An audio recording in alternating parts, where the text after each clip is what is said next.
বিশেষ করে মহিলা শ্রমিক যারা থাকবেন, নারী শ্রমিক, তাদের জন্য কর্মঘণ্টার ব্যাপারে আমাদের একটা প্ল্যান আছে, আমরা বলেছি। পর্যায়ক্রমে সেটা ইনশাল্লাহ বাস্তবায়িত হবে। এটা যখন বললাম, কারো কারো কপালে চিন্তার ভাঁজ, আর কেউ কারো কারো উল্লাস যে এই একটা ভালো পয়েন্ট পেয়েছি, এবার আর একটা মিসাইল মেরে দিব জামাত ইসলামের উপর। হলো, দুটাই হলো। চিন্তার ভাঁজ, যারা ব্যবসা এবং শিল্পের মালিক তারা চিন্তা করেছেন 5 ঘন্টা কাজ করে যদি 8 ঘন্টার বেতন হয় তাইলে আমি পুষাবো কিভাবে? না, আপনি দিবেন কেন? তিনি যে কয় ঘন্টা এখানে শ্রম দিবেন সেই কয়েক ঘন্টার আপনি দিবেন, বাকিটা সরকারের দায়, সরকারকে দিতে হবে। মায়েরা সমাজ গড়ে দিবেন আর মায়েদেরকে এটুকু সম্মান আমরা দেখাবো না? এটা হতে পারে না। দুনিয়ার বহু দেশে এটা আছে। 6 ঘন্টা, 4 ঘন্টা, 5 ঘন্টা। অনেকে আওয়াজ তুলল, এমনিই নারীরা কর্মক্ষেত্রে সুযোগ পায় কম, এখন যখন নিয়োগকর্তা দেখবে যে তাদের কর্মঘণ্টা কম তখন আর নিবেই না। কিন্তু তারা এটা চিন্তা করেননি, যখন একজন সন্তান সম্ভবা মা, এরপরে যখন তিনি সন্তানকে জন্ম দেন, তারা লালন পালন করেন, অনেক সময় 8 ঘন্টা কাজ করতে পারবেন না বলে পুরা চাকরিটাই ছেড়ে দেন।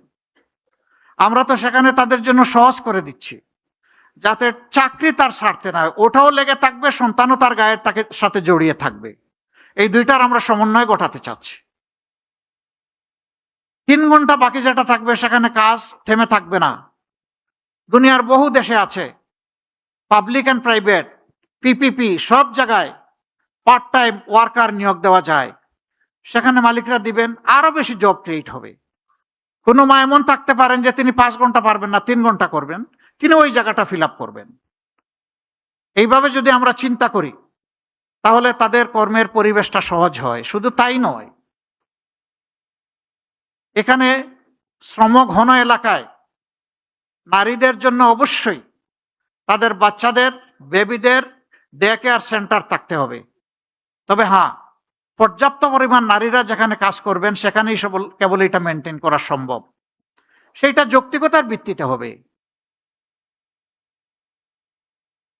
আমরা এও ডিক্লেয়ার করেছি 5 বছর পর্যন্ত বয়সী শিশু যারা আছেন তাদেরকে ইনশাআল্লাহ সরকার পূর্ণ দায়িত্ব নিয়ে তাদের স্বাস্থ্যসেবা সম্পূর্ণ ফ্রি নিশ্চিত করবে। সারা জীবন যারা দেশকে, রাষ্ট্রকে দিয়ে গেছেন, অবসর জীবনে চলে গেছেন, এই রিটায়ারমেন্ট লাইফে একদিকে থাকে না টাকা কড়ি, অন্যদিকে বেড়ে যায় রোগ শোক, সেই সময়টা বড় কষ্টের। যিনি সারা জিন্দেগি রাষ্ট্রকে দিলেন, রাষ্ট্রের অবশ্যই তার প্রতি, সেই নাগরিকের প্রতি দায়িত্ব আছে। তিনি একজন কৃষক হতে পারেন অথবা উচ্চ পর্যায়ের একজন কর্মকর্তা হতে পারেন, কিন্তু এখন অবসরে।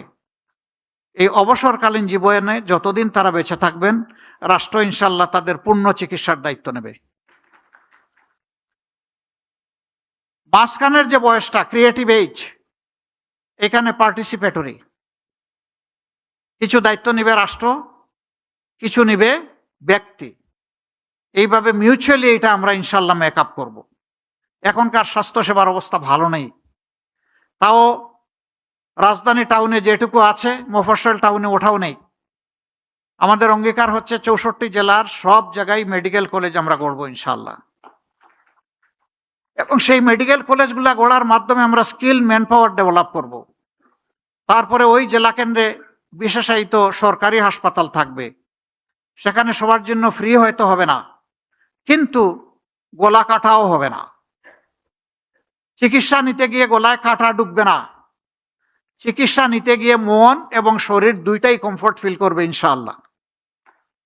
সেরকম স্বাস্থ্যসেবা আমরা গড়ে তুলতে চাই। শিক্ষার ক্ষেত্রে আমাদের অঙ্গীকার আরো স্পষ্ট। আমাদের বর্তমান শিক্ষা ব্যবস্থা হচ্ছে সার্টিফিকেট প্রোডাকশনের শিক্ষা ব্যবস্থা।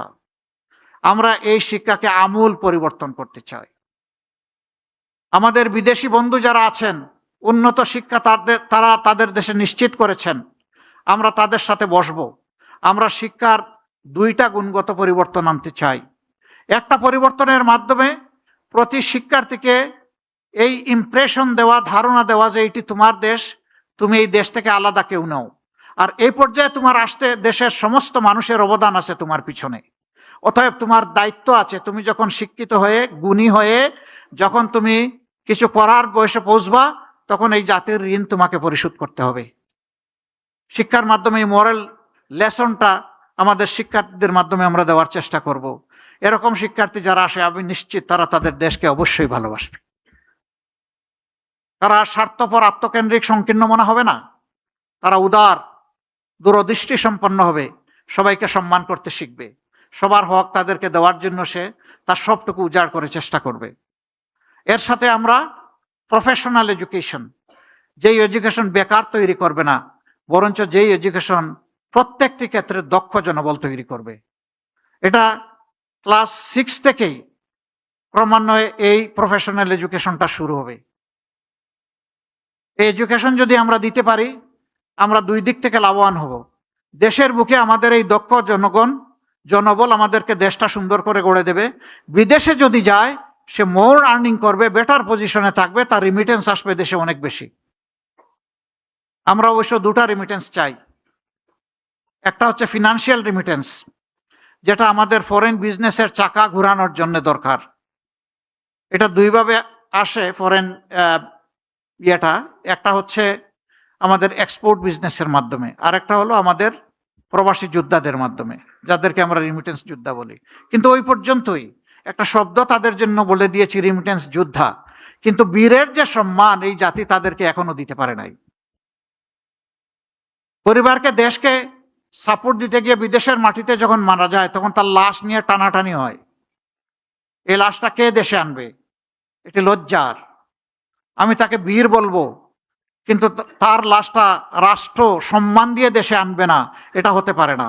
আমাদের অঙ্গীকার ইনশাআল্লাহ, আমরা দোয়া করি সবাই বিদেশে গিয়ে সুস্থ থাকুক, সুস্থ হালতে তারা আবার ফিরে আসুক। কিন্তু কেউ যদি বিদেশের মাটিতে ইন্তেকাল করে, তার লাশ রাষ্ট্রীয় দায়িত্বে সম্মানের সাথে বিনা পয়সায় দেশে আনা হবে ইনশাআল্লাহ।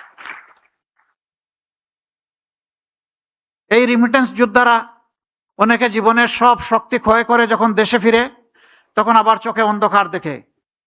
আমরা তাদের জন্য ইনশাআল্লাহ সোশ্যাল রিভলভিং ফান্ড করব। একসময় সে কিছু কিছু কন্ট্রিবিউট করবে, পরবর্তী পর্যায়ে সমপরিমাণ সরকার থেকে কন্ট্রিবিউট করে সে যখন অবসর জীবনে চলে আসবে, তখন তার হাতে ইনশাআল্লাহ আমরা একটা কাজ, একটা কিছু তুলে দেব। তাহলে হতাশার অভিশাপ তাকে পাবে না ইনশাআল্লাহ। আমরা আমাদের যুবকদেরকে বলেছি, অবশ্যই তোমাদেরকে আমরা বেকার ভাতা দিতে পারবো না। আমরা বিশ্বাস করি বেকার ভাতা তোমাদেরকে অপমান করার শামিল। আমরা তোমাদের হাতে কাজ তুলে দেব, ভাতা নয়। তোমরা কাজ দিয়ে নিজেদেরকে গড়বা, দেশটাকে গড়বা।